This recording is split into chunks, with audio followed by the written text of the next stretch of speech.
Good day, students. Today I am going to teach you a poem, The Squirrel. You may have seen a squirrel sitting on the ground eating a nut, sitting on a tree eating a nut. What did it look like?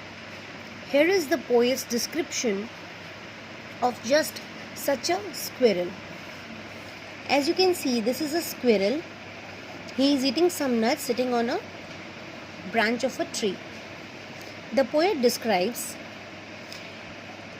he wore a question mark for tail. With this line, the poet wants to describe the tail of the squirrel. He wants to say that the shape of the tail of squirrel is just like a question mark. An overcoat of grey. That means he wants to say that the layer of the skin, the first layer of the skin of squirrel is of grey color. He sat up straight to eat a nut. The poet is telling that when squirrel is eating a nut, he is always sitting straight. He liked to tease and play. Here the poet is describing the nature of the squirrel, that the squirrel likes teasing and he likes to play. And if we ran around his tree, he went the other way.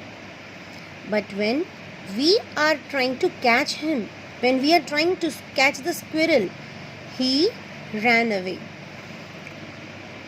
So this is the poem. I read it for you once again.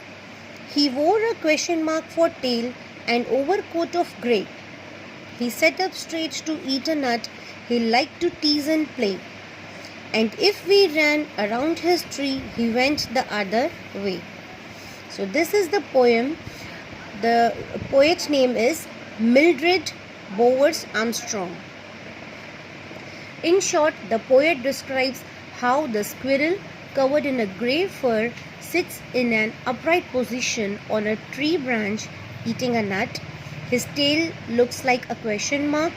Because of its bent shape, the poet tells us about the nature of the squirrel, that it is innocently naughty and likes to tease anyone who comes near him. So this way the poet is describing the squirrel.